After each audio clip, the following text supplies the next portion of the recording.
Olha aí, prima. Tô mandando esse vídeo aí, ó, só pra fazer um pouquinho de inveja, mas só se você gosta de frutos do mar, ó. Teu pai uma vez pediu pra eu separar umas pra ele.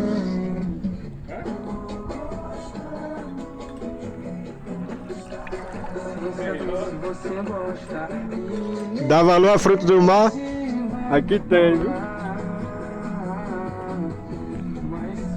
Hoje eu tô por cima da carne seca, hoje eu tô na crista da onda.